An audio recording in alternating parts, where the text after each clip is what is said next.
ఈరోజు నీకున్న సమస్యల నుంచి బయటపడటం నీకు అసాధ్యంగా కనబడుతుందేమో, నీ రోగంలో నుంచి నువ్వు బయటపడటం నీకు అసాధ్యంగా కనబడుతుందేమో, అంతా అయిపోయింది, ఇదే అంతము అన్నట్లుగా నీకు ఉన్నదేమో. ఇది నీకు అసాధ్యము. ఆ జాబ్ రావటము, ఆ వివాహం జరగటము, ఆ ప్రమోషన్ రావటము, ఆ అద్భుతము నీ జీవితంలో జరగటము, అది అసాధ్యము. కానీ దేవుడు చెప్తూ ఉన్నాడు, నాకు సమస్తము సాధ్యమే.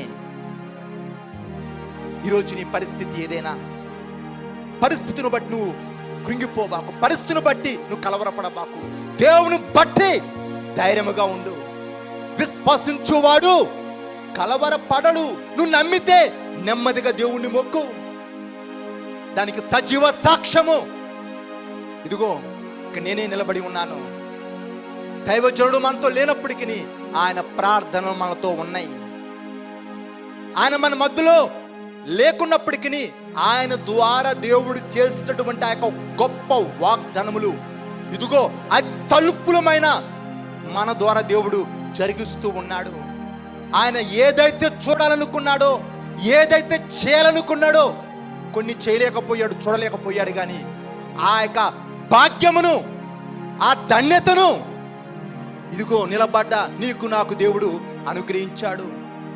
కాబట్టి ఏ పరిస్థితిని బట్టి నువ్వు కృంగిపోకుండా, ఏ పరిస్థితిని బట్టి నిరుత్సాహానికి చోటివ్వకుండా దేవుని బట్టి ధైర్యం తెచ్చుకో, దేవుని బట్టి ఆశ తెచ్చుకో.